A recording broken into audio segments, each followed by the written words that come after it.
Hello guys, welcome back. And I know ये आपकी most awaited video है जिसका आप लोग बहुत समय से इंतज़ार कर रहे थे।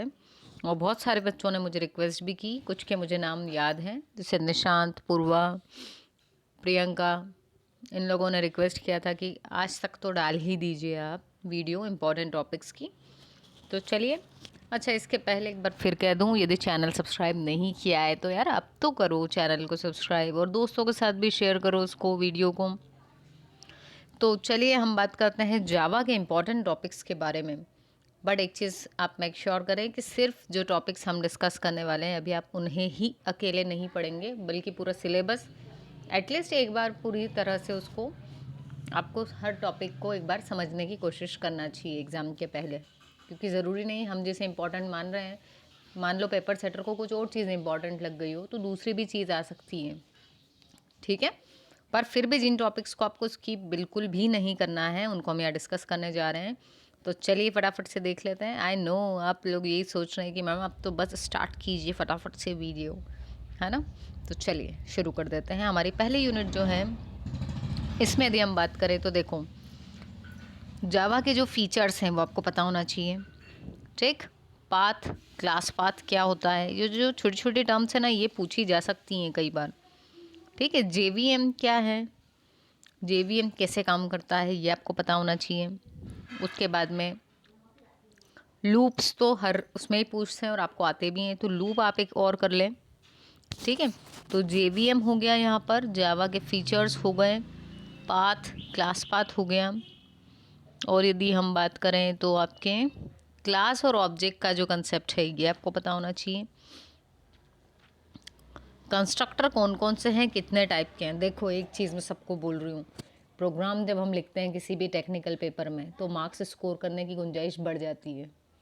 तो कम से कम 3 से 4 प्रोग्राम्स तो आप ऐसे याद करके रख लो अगर समझ में नहीं आ रहे हो। वैसे तो समझ में आना चाहिए, पर अगर नहीं समझ में आ रहे हैं तो याद करके रख लीजिए, जैसे कंस्ट्रक्टर का, ठीक है। एक बेसिक प्रोग्राम जावा का जिसमें आपको या तो पैकेज बनाना आता हो या इंटरफेस, ठीक, इंटरफेस पैकेज, एक बेसिक हेलो वर्ल्ड प्रिंट कराने का, और एक कंस्ट्रक्टर वाला, और एक एप्लेट और AWT। बस 5-6 प्रोग्राम अगर आपने कर लिए हैं तो पूरा जो पेपर है ये आपके हद से बाहर नहीं है, ठीक है। और यदि इससे जो सिर्फ थ्योरी टॉपिक भी आता है उसमें भी आप अगर इन 6 में से कुछ थ्योरी आ रही है और आपने प्रोग्राम भी लिखा है सिंटैक्स, तो बेटा नंबर देने वाले का वो व्यक्ति खुद अपना हाथ नहीं रोक पाएगा नंबर देने से, ठीक है। क्योंकि टेक्निकल पेपर है, प्रोग्राम नहीं भी पूछें तो भी आप उसमें सिंटैक्स लिख के आओ, ठीक है। जैसे क्लास और ऑब्जेक्ट पूछा तो क्लास कैसे बनती है, सिंटैक्स लिखो प्रॉपर, ऑब्जेक्ट कैसे बनाते हैं प्रॉपर लिखो। तो क्लास ऑब्जेक्ट लिख दो। उसके बाद में कंस्ट्रक्टर हो गया हमारा, इसके टाइप्स हो गए। ये स्ट्रिंग के फंक्शंस आपको आने चाहिए। अरे भी है इसमें, अरे की मेथड्स। एक आपका रैपर क्लासेस क्या होती हैं, ये बहुत बेसिक चीज़ें जनरली पूछी जाती। गार्बेज कलेक्शन क्या होता है, बस इतना। पहली यूनिट कंप्लीट, ठीक है। दूसरा, सेकेंड यूनिट में इनहेरिटेंस के टाइप्स आपको आने चाहिए, ठीक है। इनहेरिटेंस का जो कंसेप्ट है, एब्स्ट्रैक्ट क्लास पता होनी चाहिए। उसके बाद अगर आ जाए हम, तो मैंने अभी आपसे कहा कि इंटरफेस का एक प्रोग्राम और इंटरफेस क्या होता है, बेसिक डेफिनेशन पता होनी चाहिए। मल्टी थ्रेडिंग और एक्सेप्शन हैंडलिंग की बात करें तो थ्रेडिंग में थ्रेड के बारे में, उसकी लाइफ साइकिल क्या होती है, ठीक, ये पता होना चाहिए। एक्सेप्शन हैंडलिंग के ये जो ट्राई, कैच और थ्रो है, थ्रोज और फाइनली, ये सारे जो कीवर्ड्स हैं इनका क्या काम है ये आपको पता होना चाहिए, ठीक है।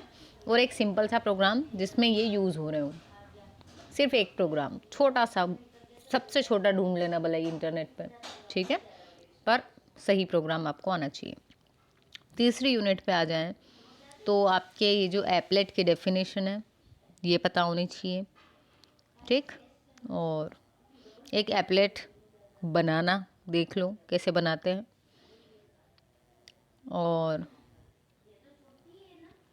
HTML के और एप्लेट के टैग्स, वही जो आप प्रोग्राम सीखोगे ना उसमें कम से कम 5 टैग, मिनिमम 5 टैग आपको आना चाहिए।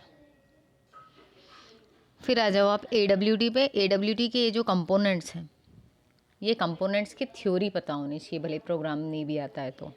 ठीक है, कि चेक बॉक्स क्या होता है, बटन, लेबल, ये बस इतना बहुत है। फिर आ जाते हैं हम 4th पे, जिसमें आपका इवेंट हैंडलिंग है। इसमें सबसे पहले तो आपको ये पता होना चाहिए कि इवेंट क्या होता है। ठीक, इवेंट के बाद में आपके ये जो इवेंट क्लासेस हैं, एक्शन इवेंट्स हैं, ये सारे, ये इसके जो टाइप्स दे रखे हैं ये ले लो। और यदि लें तो इसमें आपका TCP/IP, डेटाग्राम, प्रोग्रामिंग, ये मिनिमम 2 टॉपिक आपको अच्छे से आना चाहिए। उसके बाद आ जाते हैं 5वीं यूनिट पर। इसमें ये JDBC ODBC ब्रिज क्या होता है, कैसे काम करता है, कनेक्टिविटी मॉडल। उसके बाद में है आपके पास में यहाँ पर अगर देखें तो ये जो स्ट्रीम क्लासेस बोली हैं, ये स्ट्रीम क्लासेस कितने टाइप की होती हैं, क्या काम रहता है इनका, ये पता होना चाहिए। और JDBC की एक्सेप्शन क्लास। इस 5वीं यूनिट में अगर आप प्रोग्राम नहीं भी करते हैं तो भी क्या करना है, मतलब आपको अगर कोड आता है JDBC ODBC ब्रिज का तो बहुत ही अच्छा है, और अगर नहीं भी आता है तो इसकी थ्योरी बहुत अच्छे से समझना। ठीक है, एंड आई होप यदि इतना आप कर लेते हैं तो ये जो पेपर है इसमें अच्छा स्कोर करने से आपको कोई भी नहीं रोक पाएगा। ठीक है, तो अपने को किसी के बोलने से रुकना भी नहीं है, और सिर्फ इतना ही जो मैंने बताया वो पढ़ने से पास तो अच्छे से हो जाओगे, पर सिर्फ इतना ही नहीं पढ़ना है। सबसे पहले इन टॉपिक्स को कवर कर लेना, और बाद में जो बच गए हैं टॉपिक्स उनको भी पढ़ना है। ठीक है, तो मिलते हैं अपने नेक्स्ट वीडियो में, and I wish you all the best. सबका पेपर बहुत अच्छा जाए और टॉप करें सब लोग। ठीक है, टॉप सभी कैसे कर पाएंगे ये सोच रहे होंगे, तो भैया सबके अच्छे ग्रेड्स बने। ठीक है, अभी तक के जितने पेपर हुए हैं या होने वाले हैं उन सब में ये बेस्ट जाए आपका। ओके, सो मिलते हैं अपनी नेक्स्ट वीडियो में। कीप वॉचिंग, कीप सपोर्टिंग, और दोस्तों से भी सब्सक्राइब करवा देना, और नहीं किया हो तो उनका मोबाइल लेके करवा देना। ठीक है, thank you so much for watching.